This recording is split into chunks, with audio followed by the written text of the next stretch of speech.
Hello friends. स्वागत है आपका हमारे यूट्यूब चैनल आर के हिंदी कहानियों में। आज की कहानी है यादों के नश्तर। सियोना का मोबाइल काफी देर से बज रहा था। वो जानबूझकर अपनी माँ के फोन को इग्नोर कर रही थी। बार बार फोन कटता और फिर से उसकी माँ उसे कॉल करती, लेकिन शायद वो फैसला कर चुकी थी कि आज फोन नहीं उठाएगी। मगर उसकी माँ थी कि बार बार फोन मिलाई जा रही थी। हार कर उसने मोबाइल बंद कर दिया और लैपटॉप ऑन करके अपने ब्लॉग पर कुछ नया टाइप करने लगी। डायरी से शुरू हुआ सफर अब ब्लॉग का रूप ले चुका था। अपने फैंस के कमेंट पढ़कर सियोना एक पल को मुस्कुरा उठती, पर दूसरे ही पल उसकी आंखें नम भी हो जाती। ऐसा आज पहली बार नहीं हुआ था। सियोना अक्सर अपनी माँ का फोन आते देख विचलित हो उठती। उसके मन में गुस्से का ज्वार अपने चरम पर होता और वो माँ का फोन इग्नोर कर देती। यदि कभी फोन उठाती भी तो नपे तुले शब्दों में बात करती और फिर मैं बिजी हूं कहकर फोन काट देती। सियोना की माँ एकाकी जीवन जी रही थी। पिताजी तो अपने दफ्तर के काम में अति व्यस्त रहते। कभी कभार अपनी बेटी के लिए समय निकालकर उससे बात करते या यूं कहें कि अपनी बेटी के बारे में जानकारी लेते। सॉफ्टवेयर कंपनी में काम करने वाली सियोना चेहरे से आकर्षक, बोलने में बहुत सभ्य थी, लेकिन उसके व्यवहार में कुछ कमियां उसे दूसरों से कमतर ही रखती। ना तो वो किसी से खुलकर बात कर पाती और ना ही किसी को अपने करीब आने देती। अपने आप को खुद में समेटे बहुत अकेली सी थी। बस ब्लॉग ही उसका एकमात्र सहारा था, जहां वो अपने दर्द को शब्दों में ढाल देती।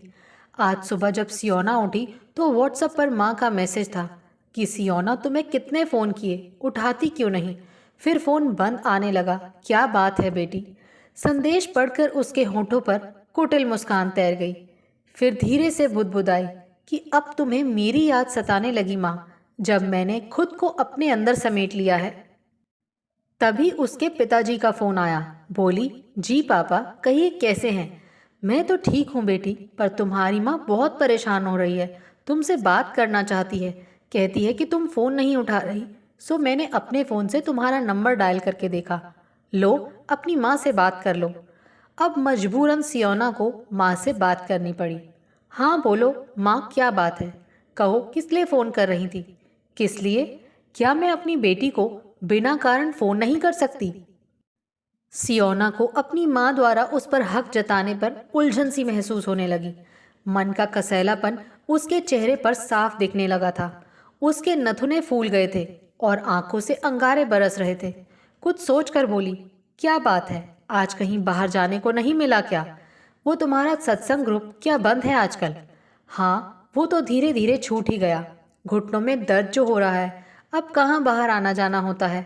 सारा दिन घर में अकेली पड़ी रहती हूँ। अपने पापा को तो तू जानती है, पहले तो अपने दफ्तर के काम में व्यस्त रहते हैं और फिर उसके बाद अपनी किताबों में आंख गड़ाए रहते हैं। अच्छा, अब और कुछ कहना है? मुझे दफ्तर जाने को देर हो रही है। नई नौकरी है ना, बहुत सोचकर चलना पड़ता है। सियोना बोली, कहाँ बेटी, तू दूसरे शहर चली गई। यहीं रहती हमारे पास तो अच्छा रहता। इतना बड़ा घर काटने को दौड़ता है। काम वाली सफाई कर देती है, कुक 3 समय का खाना एक साथ ही नाश्ते के समय बना देती है। ठंडा खाना फ्रिज से निकालकर माइक्रोवेव में गर्म करती हूँ। ना कोई स्वाद, ना कोई रेसिपी, बस वही एक ही तरह की दाल रोज बना देती है। तड़के में प्याज भी नहीं डालती, बस दाल के साथ उबाल देती है। ऐसा लगता है अब जीवन यहीं समाप्त हो गया है। तू रहती तो कम से कम काम वाली से काम तो करवा लेती। हाँ माँ, समझती हूँ, तुम्हें बेटी नहीं, अभी भी एक टाइम पास और ज़रूरत पूरा करने वाला जिन चाहिए, जो जैसा तुम कहो करे, जहां तुम कहो तुम्हें ले जाए और जब तुम चाहो तुम्हारे सामने मुंह खोले। कहते कहते उसकी आंखें नम हो आईं और फिर उसने फ़ोन काट दिया। दफ्तर पहुंच अपने काम में जुट गई। हाँ, दफ्तर में उसके बॉस उससे हमेशा खुश रहते। काम की कीड़ा जो है वो जब तक पूरा ना कर ले चैन की सांस नहीं लेती। कई बार तो टी ब्रेक और लंच टाइम में भी अपने लैपटॉप में घुसी रहती है। आज भी उसकी नज़रें तो लैपटॉप में ही गड़ी थी, लेकिन दिमाग पुरानी स्मृतियों में खोया था। हर वाक्य उसकी निगाहों के आगे ऐसे तैर रहा था जैसे अभी की बात हो। कहाँ भूल पाती है वो एक पल को भी, हर उलाहने, हर बेइज्जती को। जब सियोना मात्र 10 साल की थी तो एक सहेली के जन्मदिन की पार्टी में गई। सब सहेलियां सज धज कर पहुंची। स्कूल में 2 चोटियां करने वाली सारा ने आज बाल धोकर खोले हुए थे। सभी कह रहे थे, तुम्हारे बाल कितने सिल्की और शाइनी हैं, बिल्कुल स्ट्रेट। सामने से कटी फ्रिल कितनी सुंदर लग रही है। ऊपर से तुम्हारा गुलाबी फ्रॉक, तुम बेबी लग रही हो। सबके साथ सियोना को भी यही एहसास हुआ था, किंतु वो स्वयं तो अपने कपड़ों के बटन भी ठीक से नहीं लगा पाई थी। क्या करती, माँ तो घर पर थी नहीं। हर संडे उनका किसी न किसी के घर भजन सत्संग जो होता है, और बाल तो उसने भी सुबह धोए थे। लंबे बाल शाम तक उलझ गए थे, जिन्हें ठीक करना उसे नहीं आता था। सो वो एक रबर बैंड बांधकर ऐसे ही पार्टी में आ गई थी। आज उसे पहली बार अपनी माँ की अनदेखी का एहसास हुआ था, और शर्मिंदगी भी। जिस लड़की के जन्मदिन की पार्टी थी, उसकी माँ ने पार्टी में थोड़ा खाना अपने हाथ से भी बनाया था। केक भी स्वयं बेक किया था। केक इतना स्वादिष्ट था कि देखते ही सभी उस पर लपक पड़े थे। उसकी माँ के हाथ के बनाए खाने की भी सब तारीफ कर रहे थे, और केक से तो जैसे मन ही नहीं भर रहा था। सियोना को अपने जन्मदिन की याद हो आई, जब उसकी माँ ने सारी सहेलियों को बुलाकर बाजार से लाया केक काटा, और बाजार के बॉक्स में पैक्ड खाना सबको हाथ में दिया और कहा घर जाकर खा लेना। इस बात को पहले तो वो समझ नहीं पाई थी, किंतु अब उसे एहसास हुआ था कि उसकी सहेली की माँ ने कितने शौक से अपने बेटी के जन्मदिन की तैयारी की थी। वो स्वयं भी उसकी माँ के बनाए खाने को खाकर उंगलियां चाटती रह गई थी, और फिर पार्टी के अंत में अपनी सहेली की माँ से बोली, आंटी, क्या मैं घर के लिए भी खाना ले जा सकती हूँ? वो मासूम नहीं समझती थी कि ये समाज की नज़र में एक व्यवहारिक दोष है। पेट भरकर खाना खाने के बाद भी वो मांग रही है। उसकी सहेली की माँ ने उसे घर के लिए खाना तो दे दिया, किंतु अगले दिन उसकी सहेलियाँ उसकी खिल्ली उड़ा रही थी कि ये खाना मांग कर ले जाती है, और वो जवाब में कुछ नहीं बोल पाई, बस मन मसोस कर रह गई। कैसे बताती वो सबको कि उसके घर में तो कुक ही खाना बनाती है। सो वो स्वादिष्ट खाने को देख अपने आप को रोक नहीं पाई। उसकी माँ तो सहेलियों के साथ कभी इस तीर्थ पर जाती तो कभी उस तीर्थ पर, कभी उस पंडे की कथा सुनने 10 दिनों तक बन ठन कर जाने का समय हमेशा रहता था, जहाँ नाचना और भरपूर खाना होता था, पर बेटी के लिए समय नहीं होता। 4-5 दिन पहले ही फिर उसकी माँ का फ़ोन आया। उसने ना चाहते हुए भी फ़ोन उठाया, क्योंकि वो जानती थी कि यदि उसने माँ से बात नहीं की तो पिताजी ज़रूर फ़ोन करेंगे। फ़ोन उठाते ही माँ कहने लगी, मन नहीं लगता, सारा दिन घर में पड़े पड़े। क्यों माँ, तुम्हारे पास तो स्मार्टफोन है, अपनी सहेलियों से वीडियो कॉल कर लिया करो, तुम्हें उनके दर्शन हो जाएंगे और उन्हें तुम्हारे, या कभी उन्हें घर ही बुला लिया करो। अब तुम तो चल फिर नहीं सकती। किसे कर लूं फ़ोन? सबकी सब अपने परिवारों में मस्त है। किसी के बेटी दामाद अमेरिका से आए हैं, तो कोई अपने पोते से मिलने बेटे के घर गई है। जो थोड़ी जवान औरतें हैं वो अपने बच्चों में व्यस्त हैं। किसी को फुर्सत नहीं मेरे लिए। तेरे पापा भी अब तो दूर दूर रहते हैं। कुछ बोलती हूँ तो कहते हैं भजन लगा देता हूँ म्यूजिक सिस्टम में, या फिर टीवी देख लो। कोई पास बैठकर बात नहीं करना चाहता।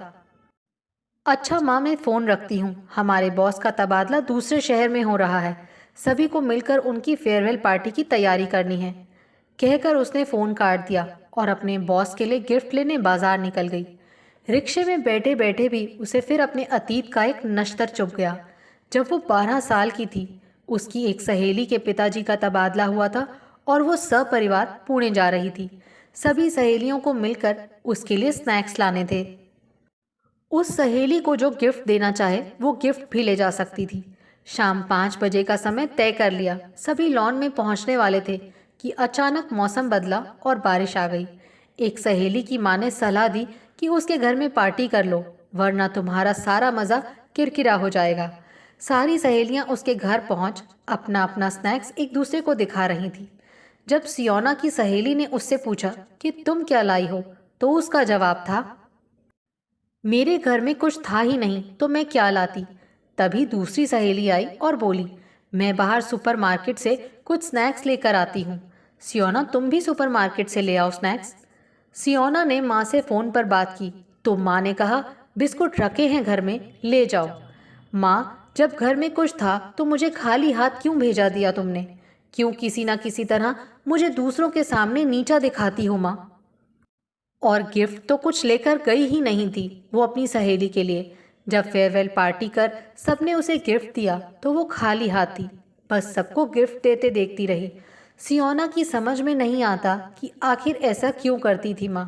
वो गरीब तो नहीं थे, पिताजी की आमदनी भी अच्छी थी, घर में कुक और काम वाली तो तब भी आते थे।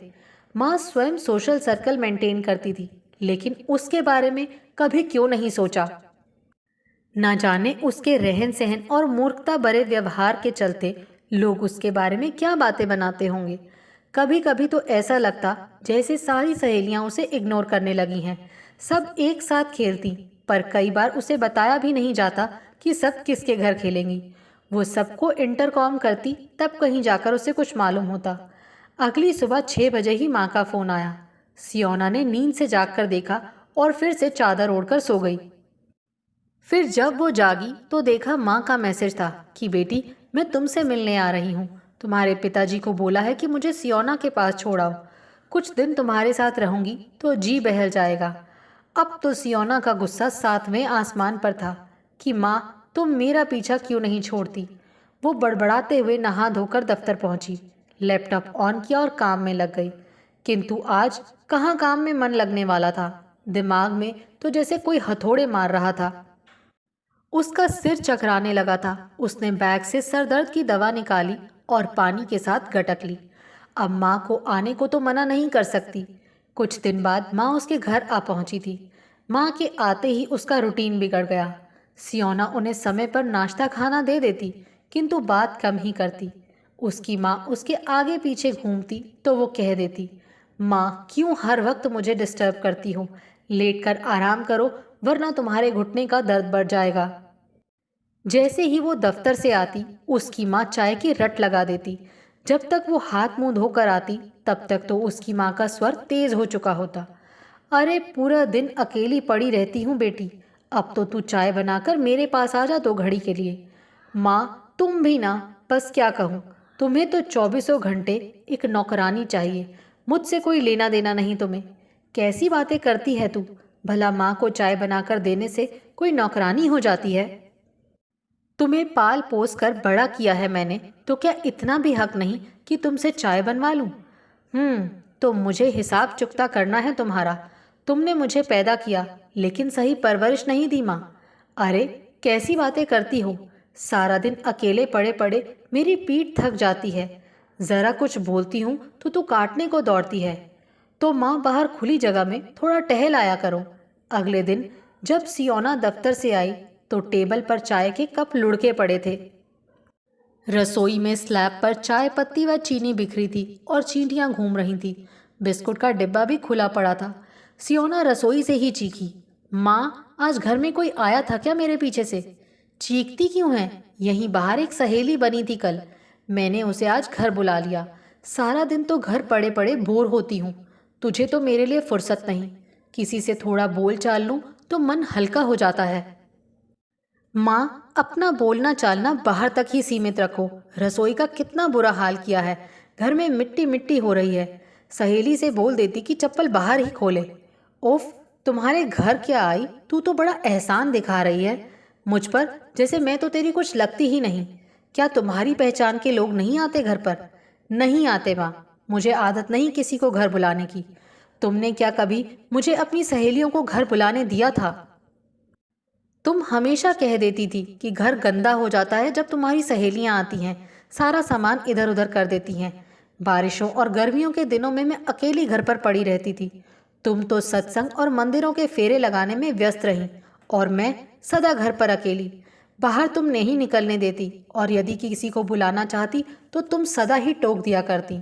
हद हो गई, कब की बातें मन में लिए बैठी है, मुझे तो ये सब याद भी नहीं।